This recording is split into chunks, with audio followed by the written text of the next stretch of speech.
আসসালামু আলাইকুম আরহামতুল্লাহি ওবারাকাতুহ। আলহামদুলিল্লাহ আলহামদুলিল্লাহি রব্বিল আলামিন ওয়াসসালাতু ওয়াসসালামু আলা সাইয়্যিদিল আম্বিয়া ওয়াল মুরসালিন ওয়া আলা আলিহি ওয়া আসহাবিহি আজমাইন। সুপ্রিয় দর্শক শ্রোতা, শুরু হচ্ছে আপনাদের প্রিয় অনুষ্ঠান আলোকিত প্রতিদিন। যে যেখান থেকে দেখছেন শুনছেন সকলকে হৃদ্রিক অভিনন্দন। দর্শক, আমরা আজ একটি চমৎকার বিষয় নিয়ে আপনাদের সাথে আলোচনা করব। আমরা আজ যে বিষয়টি নিয়ে আলোচনা করব সেটি হচ্ছে জীবনব্যাপী তাকওয়া। আর এই বিষয়টি নিয়ে আলোচনা করার জন্যে অতিথি হিসেবে উপস্থিত হয়েছেন একজন বিশিষ্ট ইসলামী চিন্তাবিদ, বাংলাদেশ ইমাম সমিতির সম্মানিত সভাপতি মাওলানা লুৎফর রহমান। আসসালামু আলাইকুম ওরহমতুল্লাহি ওবারাকাতুহু। ওয়ালাইকুম আসসালাম ওরহমতুল্লাহি ওবারাকাতুহু। মোহতারাম, কেমন আছেন আপনি? আলহামদুলিল্লাহ রাব্বিল আলামিন, ভালো আছি। আপনি কেমন আছেন? আলহামদুলিল্লাহ, ভালো আছি। দর্শক, আমরা আজ মূল অনুষ্ঠানে চলে যাচ্ছি। চলুন, জীবনব্যাপী তাকওয়া। আসলে তাকওয়ার গুণ, এটি মানুষের জীবনের সবচেয়ে বড় গুণ। তাকওয়া আরবি শব্দ, আবিধানিক অর্থ ভয় করা। পরিভাষায় তাকওয়া বলতে মানব মনের এমন এক প্রবৃত্তিকে বোঝায় যা মুমিন ব্যক্তিকে সর্বদা আল্লাহর ভয়ে ভীতু রাখে। সে সর্বদা এই ভয়ে ভীতু থাকে যে জীবনের ক্ষুদ্র কোনো কাজেও যদি আল্লাহর হুকুম অমান্য করা হয় তাহলেও কিয়ামতের দিন সেজন্য জবাবদিহি করতে হবে এবং জাহান্নামের কঠিন শাস্তি ভোগ করতে হবে। আমরা তাকওয়ার যে বিষয়টি সেটি আমরা খুব গুরুত্বের সাথে দেখব, কারণ আমাদের জীবনের তাকওয়ার গুণ যদি না থাকে আমাদের জীবনে, তাহলে আমরা সফল হতে পারবো না। তাকওয়া অর্জন করা প্রত্যেক নরনারীর উপর ফরজ। আল্লাহর নির্দেশ, হে মোমেনগণ, তোমরা আল্লাহকে ভয় করো যেভাবে তাকে ভয় করা উচিত। আর আল্লাহ তাআলা বলেছেন যে তোমরা, হে মোমেনগণ, তোমরা আল্লাহকে ভয় করো এবং সঠিক এবং সত্য কথা বলো। আরেকটি আয়াতে আল্লাহ রাব্বুল আলামিন বলেছেন যে তোমরা যাকাত বা পবিত্র দান, কোরআনুল কারীম গ্রন্থ, কোরআন অনুসরণ এবং পূর্ববর্তী গ্রন্থগুলোর প্রতি সম্মান আর আখিরাত বা পরকালের প্রতি আস্থা বিশ্বাস, এরাই আছে সঠিক পথে, এরাই হবে সফলকাম। সূরা বাকারার 3 থেকে 5 নং আয়াত। তো দর্শক শ্রোতা, আমরা তাকওয়ার যে গুণ, সেই গুণ আমাদের জীবনব্যাপী ধরে রাখতে হবে। ব্যক্তি চরিত্র গঠনে আমাদের তাকওয়ার গুণটা আজীবন ধরে রাখতে হবে। ইবাদতের মূল বস্তু তাকওয়া। ঈমানের পূর্ণতা দান করে এই তাকওয়া। আল্লাহর সান্নিধ্য লাভে এই তাকওয়ার গুরুত্ব অপরিসীম। মর্যাদার মাপকাঠি হলো এই তাকওয়া। জীবনের সাফল্য এই তাকওয়ার মাধ্যমেই আসে। আত্মপরিশুদ্ধি হয় এই তাকওয়ার মাধ্যমে। নিষ্ঠা আসে এই তাকওয়ার মাধ্যমে। ঈমান মজবুত করেন আল্লাহ তাআলা তাকওয়ার চর্চার মাধ্যমে। জাহান্নাম থেকে আল্লাহ তাআলা পরিত্রাণ দান করেন। জান্নাতে 2টি উদ্যান দান করেন এই তাকওয়ার মাধ্যমে। আর এই তাকওয়া অর্জন হয় মাহে রমজানের রোজার মাধ্যমে। এই তাকওয়ার অনুশীলন আল্লাহ তাআলা আমাদেরকে করান। আমরা এই তাকওয়ার বিষয়ে আমরা অনেক কোরআনুল কারীমের আয়াত আমরা কোরআনুল কারীমের পাতায় পাতায় দেখেছি, কিন্তু আমরা আসলে মুমিন মুসলমান হতে পারিনি এখন পর্যন্ত। আল্লাহ বলেছেন যে ইয়া আইয়ুহাল্লাযীনা আমানুত্তাকুল্লাহা হাক্কা তুকাতিহি ওয়ালা তামুতুন্না ইল্লা ওয়া আনতুম মুসলিমুন। আল্লাহকে ভয় করার মতো ভয় করো, পরিপূর্ণ আত্মসমর্পণ করো, তাকওয়া অবলম্বন করো এবং মুমিন মুসলমান না হয়ে মৃত্যুর বিছানায় এসো না। তো আমরা আসলে জীবনের শেষ বিকেলে, পরন্ত বেলায় মৃত্যুর বিছানায় যখন পড়ে যাব, তখন দেখব যে আসলে আমি তো তাকওয়াবান হতে পারিনি। তখন আল্লাহকে বলবো, ইয়াকুলু ইয়া লাইতানি কদ্দামতু লি হায়াতি, আরে ওপারের জীবনের জন্যে কেন কিছু অগ্রিম পাঠালাম না। তখন আফসোস হবে, তখন আসলে আর তাকওয়া অর্জন করার সুযোগ থাকবে না, সময় থাকবে না। তাকওয়া এমন একটি জিনিস যেটা ব্যক্তিকে নিজেই নিজের জন্যে প্রহরী করে তোলে। যেখানেই যত বড় পদে, যত বড় জায়গায় তাকে দেয়া হোক, এই তাকওয়ার গুণের মাধ্যমে সে দুর্নীতি করতে পারবে না এবং সে সমাজের জন্যে একটি মডেল হবে। কিন্তু আসলে আমরা রোজা আসি, রোজা যায়, কিন্তু আমরা এই যে শুধু আয়নার ময়লা পরিষ্কার করি, এই নিজের যে ময়লা জমে আছে নিজের গুনার ময়লার দিকে একটু আমরা নজর দেই না। আমাদের জানা আছে যে পৃথিবীতে এমন কিছু ময়লা আছে যা দুনিয়ার কোনো সাবান ডিটারজেন্ট দিয়ে পরিষ্কার হয় না। এই গুনার ময়লা পরিষ্কার করতে চোখের পানি লাগে, পানি। কিন্তু আমরা তো নিষ্ঠুর, নির্দয়, নির্মম হয়ে গেছি। পাথর ভাঙলে পানি বের হয়, আমাদের অন্তর থেকে একটু পানি বের হয় না। পাথর আল্লাহর ভয়ে ধসে পড়ে, বিদীর্ণ হয়, আমাদের অন্তর আল্লাহর ভয়ে নরম হয় না, চোখ থেকে একটু পানি আসে না। আমরা নিষ্ঠুর, নির্দয়, নির্মম হয়ে যাচ্ছি দিন দিন। একটা সময় ছোটবেলা দেখতাম পাখি মরলে পাখি কাঁদে, কাক মরলে কাক কাঁদে, বানর মরলে বানর কাঁদে। এখন মানুষ এত নিষ্ঠুর হয়ে গেছে, কেউ যদি একজনকে মারে তাহলে তাকে ধরতে যাবে তো দূরের কথা, সে ভিডিও করে ক্যামেরায় ছবি ধারণ করার জন্যে তারা ব্যস্ত হয়। চাইলে সে মানুষটাকে বাঁচাতে পারত, তারা বলে মার মার, আরও মার। এত নিষ্ঠুরতা, নির্দয়তা আমাদের মাঝে তৈরি হয়েছে একমাত্র ভিতরে তাকওয়া না থাকার কারণে।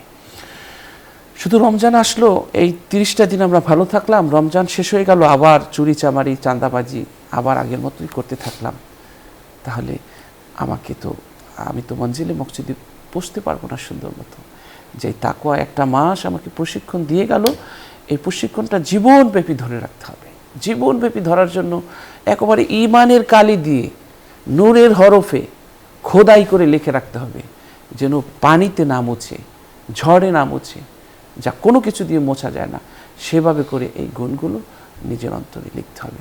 তাহলে ইনশাল্লাহ আমরাও সফল হব, সমাজের জন্য, জাতির জন্য, মানুষের জন্য কিছু করে যেতে পারবো। চলুন, তাকওয়া, জীবনব্যাপী তাকওয়া বিষয়টি নিয়ে আমরা আলোচনা শুনছি আমাদের প্রিয় অতিথির কাছ থেকে। বিসমিল্লাহির রহমানির রহিম, নাহমাদুহু ওয়া সাল্লি আলা রাসূলিল কারীম, আম্মা বাদ।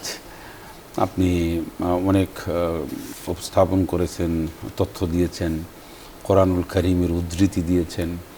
আমি সর্বশেষ আপনার যে আয়াতটি, সে আয়াত দিয়ে শুরু করতে চাই। আল্লাহ পাক আয়াতটা তেলাওয়াত করেছেন, সেখানে আল্লাহ রাব্বুল আলামিন বলছেন যে ইয়া আইয়ুহাল্লাযীনা আমানুত্তাকুল্লাহ হাক্কা তুকাতি, যথাযথভাবে তোমরা আমাকে ভয় করো। ভয়ের যে একটা হক আছে সত্যিকার অর্থে, যার মধ্যে কোনো ধরনের কোনো ভয়, পিওর ভয় করে তোমরা আমাকে চলো, এটা আল্লাহ পাক বলেছেন। এবং আল্লাহ পাক বলছেন যে ওয়ালা তামুতুন্না ইল্লা ওয়া আনতুম মুসলিমুন, তোমরা মুসলমান না হয়ে কবরে এসো না। এর মানে হচ্ছে আত্মসমর্পণ। এটা মোমেনের কথা বলা হয় না, মোমেন কিন্তু আমরা সবাই, মুসলমান কিনে এইটা আমাদের একটা বড় একটা বিষয় রয়েছে। তো আল্লাহ যেখানে বলছেন যে তোমরা পরিপূর্ণ আত্মসমর্পণকারী হিসাবে না হওয়া পর্যন্ত তোমরা কবরে এসো না, এর মানে হচ্ছে কবরে আসার আগে তোমাদের যে দুনিয়ার জীবনটা দিয়েছে, সেই জীবনে তোমরা অবশ্যই সারেন্ডার হবে কমপ্লিটলি এবং সর্বক্ষেত্রে।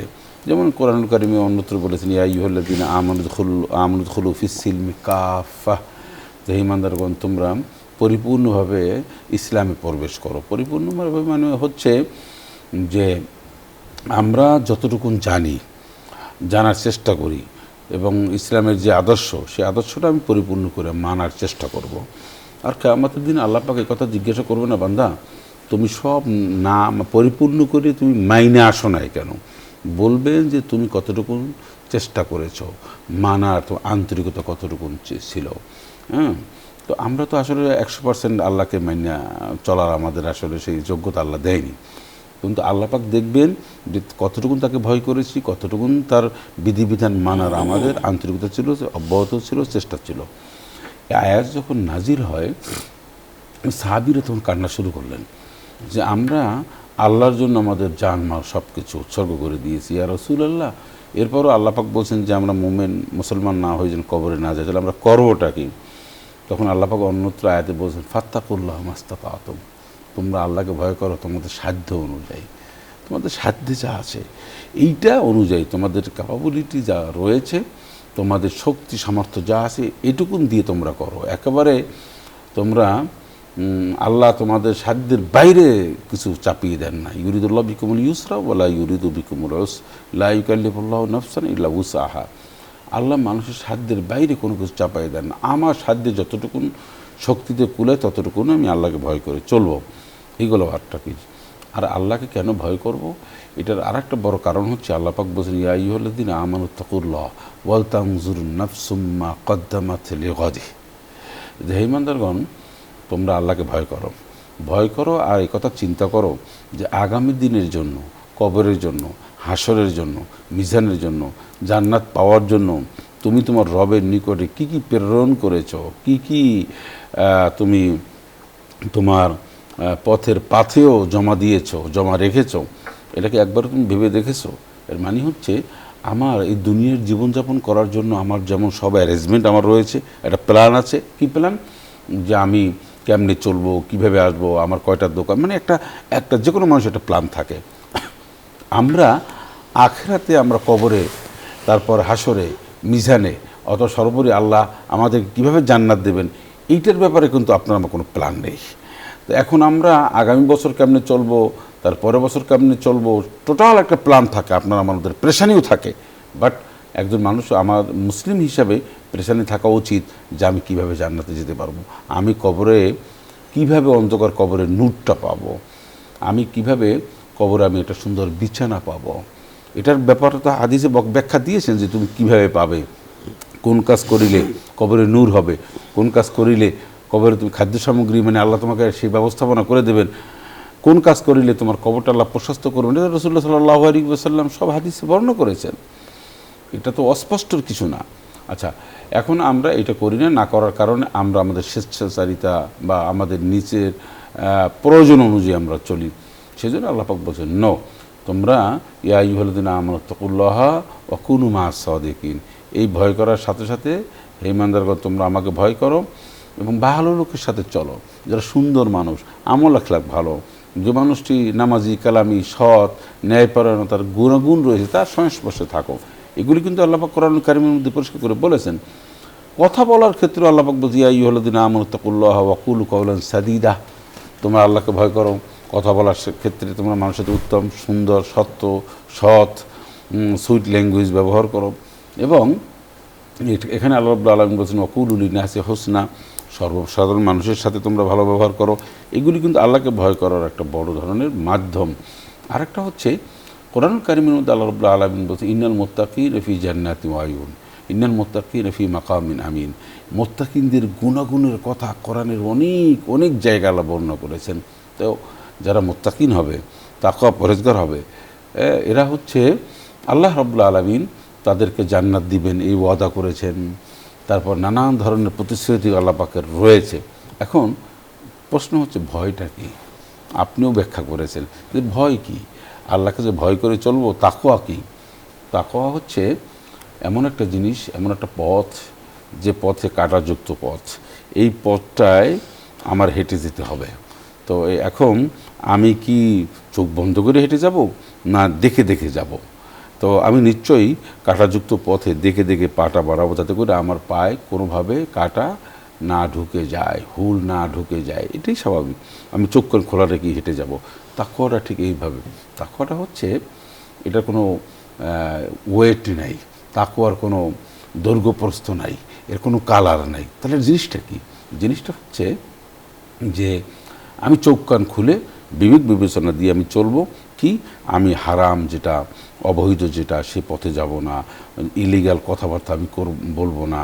আমি এমন সব কোনো কথা বলবো না যে মানুষের ক্ষতি হয়, দেশ জাতি ইসলামের মানুষের ক্ষতি হয়, এমনটি কথা বলবো না, লিখবো না। আমি এমন পথে হাঁটবো না, আমি এমন কিছু গ্রহণ করব না যেটা আমার জন্য হারাম বা অবৈধ। এই সব মিলিয়ে এটা কি বলা হয়? তাকওয়া। এখন আসেন রমজান। এখন রমজানে আপনি কীভাবে তাকওয়াটা অর্জন করবেন? এই রমজানে তাকওয়া প্র্যাকটিস করার একটা মোক্ষম সময়, রিহার্সাল দেয়, এইটাকে ঝালাই দেয়, এইটাকে আরও সমৃদ্ধ করে। এই তাকওয়া আমার আগে একটু ছিল, এইটা রমজানের শক্তিশালী এমনভাবে হবে, এটা আরও শক্তিশালী হবে। কারণ রমজানে এই সিয়াম সাধনার মাসে আমরা পারতপক্ষে সাধারণত কেউ আমরা মিথ্যা কথা বলি না, আমরা কাউকে বকাঝকা দিই না, কাউকে আমরা ক্ষতি করার চেষ্টা করি না, গীবাত আমরা করি না, চর্চা করি না। আমরা সুদ ঘুষ নর্মালি ম্যাক্সিমাম মানুষ যাদের অভ্যাস করে তারা একটা বর্জন করে চলেন। তাহলে এই রমজানেই কিন্তু তাকওয়াটা একটা মানে ঝালাই দেওয়া সময়, এবং এইটাকে এমনভাবে মজবুতি করবে বান্দা 1 মাস তাকওয়া অর্জন করার পরে আরও 11 মাস সেই তাকওয়ার উপরে এমন কিছু আবরণ পড়বে, এমন ঢালাই দেওয়া হবে রমজানে তাকওয়াকে, যে ওই রমজানের পরে সুদ ঘুষ মিথ্যা অসত্য যেন এসে তীর মেরে ওইটাকে যেন নরম না করতে পারে, ছিদ্র না করতে পারে, কোনো ক্ষতি না করতে পারবে, এমন একটা সুন্দর তাকওয়া তার হৃদয়ের মধ্যে সে রাখবে। তাকওয়া যদি আপনার হৃদয়ের মধ্যে থাকে, তাকওয়ার পথ যদি অবলম্বন করেন, তাহলে আল্লাহ পাক বলছেন যে তাকওয়ার পথ হচ্ছে জান্নাত। আপনি তাকওয়ার পথে চলবেন, আল্লাহকে ভয় করে চলবেন, আল্লাহ আপনাকে জান্নাত দান করবেন। এটাই হচ্ছে একটা বড় ধরনের কথা। জি দর্শক, আমরা তাকওয়ার যে গুণ, সেই গুণ আমাদের জীবনব্যাপী ধরে রাখার জন্যে আমরা চেষ্টা করব। মানুষের ব্যক্তি জীবনে তাকওয়ার গুরুত্ব এবং প্রয়োজনীয়তা অনস্বীকার্য। চরিত্র গঠনে তাকওয়ার বিকল্প নেই। মুমিনের হৃদয়ে তাকওয়া আছে, সে কোনো অবস্থাতেই প্রলোভনে পড়বে না যার হৃদয়ে তাকওয়া আছে। নির্জন থেকে নির্জনতর স্থানে পাপ কাজে লিপ্ত হয় না সে, কারণ সে জানে সবাইকে ফাঁকি দেয়া গেলেও আল্লাহকে কখনো ফাঁকি দেওয়া যাবে না। আমরা জানি যে ইবাদতের আনুষ্ঠানিকতার কোনো মূল্য নেই যদি সেখানে তাকওয়া বা আল্লাহর ভয় না থাকে। যেমন আল্লাহ তাআলা বলেছেন, আল্লাহর নিকটে তোমাদের কুরবানির গোশত রক্ত কিছুই পৌঁছে না, পৌঁছে শুধু এ থেকে অর্জিত শিক্ষা, সংযমের অভ্যাস, তাকওয়া। আমরা জানি যে আল্লাহ তাআলা বলেছেন, হে মুমিনগণ, তোমরা যথাযথভাবে আল্লাহকে ভয় করো এবং আল্লাহর কাছে পরিপূর্ণভাবে আত্মসমর্পণ না করে মৃত্যুবরণ করো না। তো এখানে আমাদের পরিপূর্ণতা, ইমানের যে পরিপূর্ণতা, সেটা আসে কিন্তু এই তাকওয়ার মাধ্যমে। এটা আমাদের মনে রাখতে হবে। আল্লাহ বলেছেন, তোমরা আল্লাহকে ভয় করো, কেননা জেনে রেখো আল্লাহ মুত্তাকিনদের সাথে আছেন। আল্লাহ তাআলা বলেছেন যে সেই ব্যক্তি বেশি মর্যাদাবান যার মধ্যে বেশি তাকওয়া আছে। আর জীবনের যে সাফল্য, এটা আসলে তাকওয়া ছাড়া অর্জন করা সম্ভব নয়। তাকওয়া এই গুণ মানুষের ইহকাল এবং পরকালীন জীবনে সামগ্রিক সাফল্য বয়ে আনে। আল্লাহ বলেছেন, নিশ্চয়ই তাকওয়াবানদের জন্য রয়েছে সফলতা। সুতরাং এই তাকওয়ার যে গুণ, এই গুণের সমাবেশ আমাদের মধ্যে ঘটাতে হবে। মানুষের আত্মার পরিশুদ্ধি এবং পরিশোধনের জন্য তাকওয়ার একান্ত প্রয়োজন রয়েছে। আমাদের আত্মার পরিশুদ্ধি আসে এই তাকওয়ার মাধ্যমে। নিষ্ঠাবান যদি আমরা হতে চাই, তাকওয়া ছাড়া কখনোই সেটা সম্ভব নয়। আমাদের আচার আচরণে, ইবাদত বন্দিগিতে এবং দায়িত্ব পালনে নিষ্ঠার সৃষ্টি করে এই তাকওয়া। আমাদের ঈমানকে মজবুত করে দেয় এই তাকওয়া। আমরা জানি যেই ব্যক্তি যত তাকওয়া সম্পন্ন, তার ঈমান তত বেশি মজবুত। সে জীবনে মরণে কখনো তাকওয়া থেকে একটুকু বিচ্যুত হয় না। সে ব্যক্তিগত, পারিবারিক, সামাজিক, অর্থনৈতিক, রাষ্ট্রীয়, আন্তর্জাতিক জীবনের প্রতিটি ক্ষেত্রে আল্লাহকে ভয় করে এবং তাকওয়ার সাথে জীবন যাপন করে। কখনো তাকওয়ার বাহিরে সে চলে না। আমরা জানি আল্লাহ তাআলা তাকওয়াবানদের জান্নাত দান করবেন। নবীজি বলেছেন, জ্ঞান বিজ্ঞানের মূল হলো আল্লাহর ভয়। তিনি আরও বলেছেন, সে দুটো চোখকে জাহান্নামের আগুনে স্পর্শ করবে না, যেই চোখ আল্লাহর ভয়ে অশ্রু ঝরায় আর যেই চোখ আল্লাহর রাস্তায় পাহারারত থেকে কাঁদে। এই দুটি চোখ, এই তাকওয়ার মাধ্যমে আল্লাহ তাআলা আমাদেরকে জান্নাত দিবেন। আল্লাহ বলেছেন, যে ব্যক্তি তার পালনকর্তার সামনে পেশ হওয়ার ভয় রাখে, তার জন্য দুটি উদ্যান রয়েছে। সুবহানাল্লাহ, সুবহানাল্লাহ। হযরত কাব রাদিয়াল্লাহু তাআলা আনহু বলেছেন যে তিনি একবার হযরত উবাইদ ইবনে কাব রাদিয়াল্লাহু তাআলা আনহুকে হযরত উমর রাদিয়াল্লাহু তাআলা আনহু তাকওয়া সম্পর্কে জিজ্ঞেস করলেন যে এটা কি। তিনি বললেন, হে ওমর, পাহাড়ের দুই ধারে কাটা বন, মাঝখানে সরু পথ, এই অবস্থায় কিভাবে চলতে হবে? হযরত ওমর জবাব দিলেন, সাবধানে পথ চলতে হবে, গায়ে যেন কোনো কাটা না লাগে। হযরত কাব রাদিয়াল্লাহু তাআলা আনহু বললেন, এটাই হলো তাকওয়া। সুতরাং আমরা এমনভাবে চলবো যেন তাকওয়ার যে চর্চা, সেটা আমাদের জীবন থেকে কখনো হারিয়ে না যায়। আল্লাহ সেই তৌফিক আমাদেরকে দান করুন। দর্শক, আমরা আজকের যে বিষয়টি নিয়ে আলোচনা করলাম, যে তাকওয়া, এটা জীবনব্যাপী ধরে রাখতে হবে। এই দেখুন, আমরা যখন আমাদের মা দাদিরা ভাত রান্না করতো চুলায়, সে চুলায় 30-40 বছর পর্যন্ত একই চুলায় রান্না করতো, কিন্তু সেই চুলার মাটি 30-40 বছর জ্বালানোর পরও ইট হতো না, তার থেকে বাড়ি তৈরি করা যেত না। কিন্তু সেই মাটিটাকে যখন আলাদা করে নিয়ে ইটের ভাটায় নেওয়া হয়, ইটের ভাটায় নিয়ে যখন পোড়া হয়, পুড়ে যখন ইট বানানো হয়, সেই ইট দিয়ে বাড়ি বানালে 100 বছর সে বাড়ি টিকে। ঠিক 11 মাস আমরা যখন ময়লা আবর্জনার মধ্যে পড়ে থাকি, আল্লাহ তাআলা মাহে রমজানে আমাদেরকে এখান থেকে তুলে এনে আমাদেরকে মজবুত করে একটি ইট যেভাবে ভাটায় পোড়া হয়, দুনিয়ার পাপ পঙ্কিলতা থেকে, এই শয়তানের আঁচড় থেকে দূরে এনে আল্লাহ তাআলা আমাদেরকে পরিপক্ক করেন, আল্লাহ তাআলা পুরেন। আমাদের বন্দিগি নানানভাবে আল্লাহ তাআলা এমনভাবে প্যাকেজটা সাজিয়েছেন যেন বান্দা খাঁটি হতে পারে, এবং খাঁটি হয়ে এমনভাবে খাঁটি হতে পারে যেন এই শিক্ষাটা জীবনব্যাপী ধরে রাখতে পারে। কিন্তু আমরা আসলে আল্লাহ তাআলা যে লক্ষ্য নিয়ে আমাদেরকে রোজা পাঠান, আমাদের মাঝে রোজা আসে, রোজা চলে যায়, কিন্তু আমরা মুত্তাকি হতে পারি না। আল্লাহ তাআলা আমাদের সকলকে তাকওয়ার গুণ অর্জন করার তৌফিক দান করুন এবং মুত্তাকি হিসেবে কবুল করুন। দর্শক, আমরা অনুষ্ঠানের এই পর্যায়ে একটি মোনাজাত করব, আপনারাও চাইলে আমাদের সাথে মোনাজাতে শরীক হতে পারবেন। اللهم صل على سيدنا ونبينا وشفينا وحبيبنا مولانا محمد صلى الله عليه وعلى آله وأصحابه وبارك وسلم. اللهم آمين. اللهم آمين.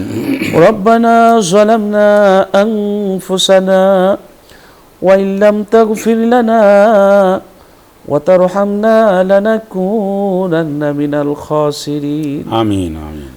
রব্বুল আলামিন, আপনার শাহী দরবারে গুনার বোঝা নিয়ে হাত তুলেছি। আল্লাহ তাআলা, আমাদের গুনাহগুলো আপনি ক্ষমা করে দিন। নেক দিয়ে আমাদের আমলনামা আপনি পরিপূর্ণ করে দিন। আল্লাহ তাআলা, সিয়াম সাধনার কঠোর সংযম আপনি কবুল করে নিন। সিয়ামের মাধ্যমে আমাদের তাকওয়াবান হওয়ার তৌফিক দান করুন। আল্লাহ তাআলা, আসমান জমিনের সকল বরকতের দরজা আমাদের জন্য আপনি খুলে দিন। আল্লাহ তাআলা, আমাদের জন্য রহমতের বরকতের দরজা আপনি খুলে দিন। আল্লাহ তাআলা, আসমান এবং জমিনের বিপদের তীব্রতা আপনি কমায় দিন। আল্লাহ তাআলা, আপনি আমাদেরকে উপকারী জ্ঞান দান করুন। আল্লাহ তাআলা, যতটুকু জ্ঞান দান করেছেন, আল্লাহ মানুষের কল্যাণে খরচ করার তৌফিক দান করুন। আল্লাহ তাআলা, ইবাদত এবং কল্যাণকর কাজ করার তৌফিক আমাদের দান করুন। আল্লাহ তাআলা, সত্যের সাথে ন্যায়ের সাথে জীবনের বাকি সময় কাটানোর থাকার তৌফিক দান করুন। আল্লাহ তাআলা, আমাদের হাত এবং চোখ এবং জ্ঞান দিয়ে অন্য কারোর ক্ষতি যেন সাধন না করি, সেই ব্যবস্থা আপনি করে দিন। আল্লাহ তাআলা, হিংসা, বিদ্বেষ, ক্ষোভ, যন্ত্রণা, না পাওয়া, পরশ্রী কাতরতা, লালসা আমাদের জীবন থেকে দূর করে দিন। আল্লাহ তাআলা, মানুষের চোখে আমাদেরকে বড় করে দিন, আর আমাদের নিজেদের চোখে আপনি আমাদেরকে ছোট করে দিন। আল্লাহ তাআলা, আমাদেরকে তাকওয়াবান হওয়ার তৌফিক দান করুন। আল্লাহ তাআলা, আমাদের কর্মে রিজিক আল্লাহ বরকত দান করুন। রিজিকে আপনি বরকত দান করুন। সম্মানে আপনি বরকত দান করুন। জ্ঞানে আপনি বরকত দান করুন। আল্লাহ তাআলা, আপনার কাছে চাইবো না, কার কাছে চাইবো? আল্লাহ, আমাদের সব চাওয়া পাওয়া আপনি কবুল আর মঞ্জুর করে নিন। আপনার কাছে কিভাবে চাইতে হয় চাওয়ার ভাষা হারিয়ে ফেলেছি, কিভাবে চাইলে আপনি খুশি হবেন জানি না। আল্লাহ তাআলা, শুধু এইটুকু জানি, আমাদের যা যা প্রয়োজন আপনি দিয়ে দেন। আল্লাহ আল্লাহ, যত দোয়া করেছি জানি না কোন দোয়া কবুল হয়েছে। জীবনের কোন দোয়া যদি কবুল না হয়, আজকের মোনাজাত জীবনের শেষ মোনাজাত হিসেবে কবুল করুন। আমিন আমিন। যত দোয়া করেছি আল্লাহ, সমস্ত দোয়া আপনি কবুল করে নিন। মা নাই যার, বাবা নাই যার, জানি না এই অন্ধকার রাতে কার মা কোন বাগানে ঘুমিয়ে আছে, কার বাবা কোন বাগানে বন্দী হয়ে আছে, কান্দে আর বলে, বাবা ওই যে রেখে গেলি, আর তো খবর নিলি না। যেই বাড়িতে তুই থাকো, ওই বাড়ি একদিন আমি থাকতাম। যেই বাড়ি তুই থাকো, ওই বাড়ি একদিন আমার ছিল। যেই উঠানে তুই হাঁটো, ওই উঠানে আমি ঝাড়ু দিতাম। যেই পুকুরে তুই গোসল করো, ওই পুকুরে আমি তোরে গোসল করাই দিতাম। ওই যে রেখে গেলি রে, আর তো ফিরে আইলি না, খবর নিলি না। আল্লাহ তাআলা যার মা নাই বাবা নাই, কারো মা বাবাকে কবরে মারিও না, কারো মা বাবার কবরে তুমি আগুন জ্বালাইও না। সবার বাবা মার কবরকে জান্নাতের বাগান বানায়া দাও। আল্লাহ তাআলা এই অনুষ্ঠানের পৃষ্ঠপোষক বসুন্ধরা গ্রুপের চেয়ারম্যান, আল্লাহ তাকে নেক হায়াতে তৈয়বা দান করো। এমডি চেয়ারম্যান, ভাইস চেয়ারম্যান, পরিচালক সহ সবার প্রতি তোমার রহমত বরকত নাজিল করো। আল্লাহ তাআলা সকল রোজাদারের রোজা কবুল আর মঞ্জুর করো। আল্লাহ তাআলা আমাদের দেশে ব্যবসায়ীদেরকে আল্লাহ সহনীয় হওয়ার, সহনশীল হওয়ার তৌফিক দান করো। দ্রব্যমূল্যে যারা ভেজাল মেশায়, আল্লাহ দ্রব্যমূল্য যারা বিক্রি করে, পণ্যে যারা ভেজাল মিশায়, আল্লাহ তাদেরকে তুমি হেদায়াত নসিব করো। আল্লাহ তাআলা তোমার কাছে ফরিয়াদ, যারা বাজার মনিটরিং করে তাদের মধ্যে তোমার ভয় তৈরি করে দাও। আল্লাহ তাআলা তোমার কাছে ফরিয়াদ, আমাদের দেশের সার্বভৌমত্ব, স্বাধীনতা তুমি হেফাজত করো। আল্লাহ তাআলা আমাদের দেশের মানুষের প্রতি তোমার রহমত বরকত নাজিল করো। রব্বিরহামহুমা কামা রব্বায়ানি সগীরা। সুবহান রাব্বিকা রব্বিল ইজ্জাতি আম্মা ইয়াসিফুন ওয়া সালামুন আলাল মুরসালিন ওয়ালহামদুলিল্লাহি রাব্বিল আলামিন। আমিন আমিন আমিন। দর্শক, দীর্ঘ সময় আমাদের সাথে যারা থেকেছেন অনেক অনেক ধন্যবাদ সকলকে। আল্লাহ সকলকে ভালো রাখুন, সুস্থ রাখুন, সেই প্রত্যাশায় আজ এখানেই শেষ করছি। আল্লাহ হাফেজ। আসসালামু আলাইকুম ওয়া রাহমাতুল্লাহি ওয়া বারাকাতুহু।